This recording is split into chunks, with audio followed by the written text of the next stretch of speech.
Okay, I noticed a little bit of knot coming out of the back of the Lopifit while I was riding it. So I took the back cover off over the motor there in the rear right. And what I found out was this Allen bolt right here in the back sprocket.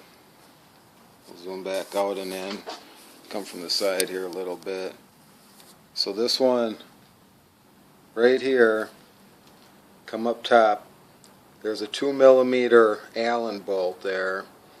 All I did was, it was a little bit loose, so I came from behind and I just aligned all the sprockets together here, so everything looked like it's pretty much in a straight line.